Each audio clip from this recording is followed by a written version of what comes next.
राधे राधे भक्तों। पिछले वीडियो में हमने माया से बचने के उपायों के विषय में चर्चा की थी और बताया था कि माया से बचने के 5 उपाय हैं। पहला गुरु की शरणागति, दूसरा भगवान श्री कृष्ण की शरणागति, तीसरा शास्त्रों का आश्रय, चौथा साधु संग और पांचवा हरि नाम जप। गुरु की शरणागति के विषय में हम विस्तार से बता चुके हैं। अब भगवान श्री कृष्ण की शरणागति के बारे में विस्तार से चर्चा करेंगे। श्री कृष्ण भगवत गीता में कहते हैं कि देवी हेषा गुणमयी मम माया दुरत्या मामेव ये प्रपद्यन्ते मायाम एताम तरन्ति ते। प्रकृति के 3 गुणों वाली मेरी इस देवी शक्ति को पार कर पाना बहुत कठिन है, किंतु जो मेरे शरणागत हो जाते हैं वे सरलता से इसे पार कर जाते हैं। भगवान की माया त्रिगुणात्मक है और उसको पार करना कठिन है, परंतु जो श्री कृष्ण के शरणागत हो जाते हैं वह आसानी से माया को लांघ जाते हैं। हरि भक्ति विलास में भगवान श्री कृष्ण की शरणागति का इस तरह वर्णन हुआ है। शरणागति के 6 विभाग हैं। भक्ति के अनुकूल कार्यों को स्वीकार करना, प्रतिकूल कार्यों का बहिष्कार करना, श्री कृष्ण द्वारा संरक्षण पर पूर्ण विश्वास होना, भगवान को संरक्षक या स्वामी के रूप में स्वीकार करना और पूर्ण आत्मसमर्पण तथा दीनता। भक्ति के अनुकूल कार्यों को एक भक्त को स्वीकार करना चाहिए, जैसे कि प्रातःकाल जप करना, 4 नियमों मांसाहार न करना, अवैध संबंध नहीं बनाना, नशा न करना और जुआ नहीं खेलना, इसका पालन करना इत्यादि।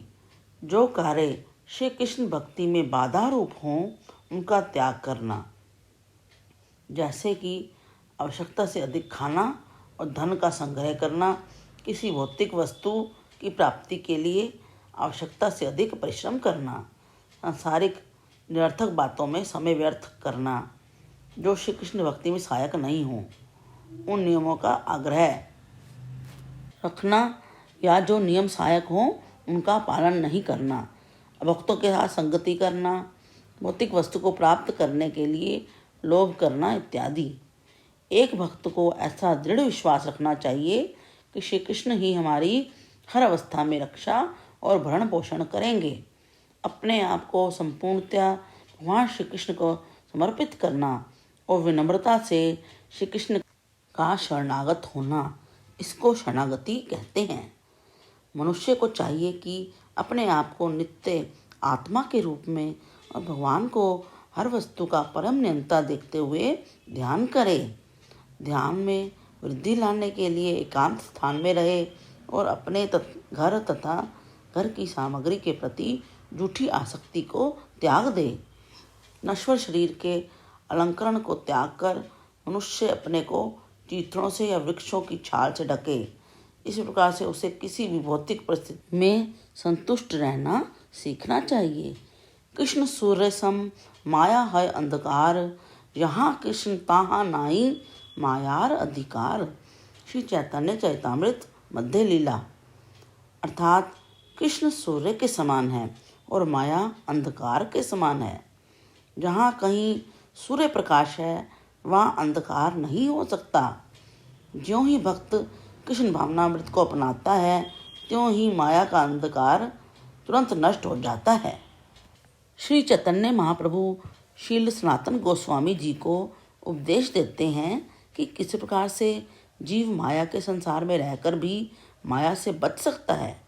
अमावस की रात को हर स्थान पर घना अंधकार छा जाता है।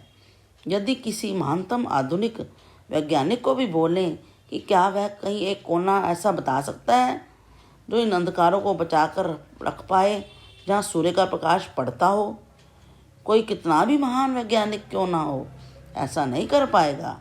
सूर्य के आने पर अंधकार स्वतः नष्ट हो जाता है। जहाँ अंधकार है वहाँ सूर्य का प्रकाश नहीं है। यद्यपि किसी भी भौतिक उदाहरण से आध्यात्मिक वस्तुओं की तुलना नहीं हो सकती, तथापि हमें समझाने के लिए शास्त्रों में ऐसे उदाहरण मिलते हैं। जिस प्रकार से सूर्य की उपस्थिति में अंधकार नहीं टिक सकता, उसी प्रकार से यदि हम अपने जीवन में कृष्ण भावनामृत को अपनाएंगे तो माया का कोई अधिकार नहीं रह जाएगा। माया दुख का द्योतक है और श्री कृष्ण आनंद के द्योतक हैं। इसलिए कृष्ण भक्ति को जीवन में उतारने मात्र से ही कोई भी व्यक्ति आनंदित हो सकता है। रसिक शेखर कृष्ण परम करुण, श्री कृष्ण परम दयालु हैं, करुणा के सागर हैं। वह लीला करने हेतु भौतिक संसार में अवतरित होते रहते हैं ताकि हम उन लीलाओं को स्मरण करके भगवत धाम जा सकें। जो बुद्धिमान जीव हैं वह भगवान श्री कृष्ण की इन लीलाओं का गुणगान करके, नाम संकीर्तन करके केवल भगवान श्री कृष्ण के प्रति पूर्ण शरणागत होकर स्वयं को सबसे उच्च लोक गोलोक वृंदावन जानने के योग्य बनाते हैं। जो जीव भगवान श्री कृष्ण द्वारा प्रदान की गई इस सुविधा को ग्रहण कर भगवत धाम जानने के लिए निरंतर प्रयासरत हैं, वह उस चिन्मय जगत में प्रवेश कर पाते हैं और वहाँ के नित्य पार्षद जैसी ही अवस्था को प्राप्त करते हैं। माया से बचने के लिए यह अनिवार्य है कि हमें भगवान श्री कृष्ण पर पूर्ण विश्वास रखना होगा और प्रेम पूर्वक उनकी सेवा करनी होगी। श्रद्धा के बिना भक्ति संभव ही नहीं है। जब भी इंद्रिय तृप्ति की इच्छा जागे तो शीत और गर्मी के मौसम की तरह उसको सहन करना चाहिए और अपनी इंद्रियों को भगवान श्री कृष्ण की सेवा में संलग्न रखना चाहिए। अल्प बुद्धि लोग यह समझते हैं कि स्वर्ग में अपार सुख है और इस तरह स्वर्ग जानने का प्रयत्न करते रहते हैं, परंतु हमें शास्त्रों का अध्ययन करके गुरु के प्रति शरणागत होकर और प्रामाणिक भक्तों से सुनकर यह समझ जाना चाहिए कि भौतिक जगत में कहीं भी संपूर्ण सुख नहीं है। स्वर्ग के देवता भी असुरों के आक्रमण से दुखी रहते हैं। हमें शास्त्रों का गहन अध्ययन प्रामाणिक गुरु की अध्यक्षता में करना चाहिए, तभी हम परम सत्य को जान पाएंगे। इस तरह आध्यात्मिक ज्ञान की तलवार से मोह माया रूपी जाल का छेदन कर पाएंगे। हमें अपना समय इंद्रिय तृप्ति हेतु किए गए प्रयत्नों में नष्ट ना करके भक्तों की संगति में और भगवान के गुणगान में लगाना चाहिए। धैर्यपूर्वक भक्ति पथ पर लगे रहने से हम अहंकार शून्य हो जाएंगे और मिथ्या अहंकार जैसे कि मैं यह शरीर हूँ या शरीर से संबंधित सब कुछ मेरा है, इस भावना का त्याग कर देंगे, जिससे हम माया के दंड से सदा के लिए बच जाएंगे। भगवान श्री कृष्ण की दया की कोई सीमा नहीं है।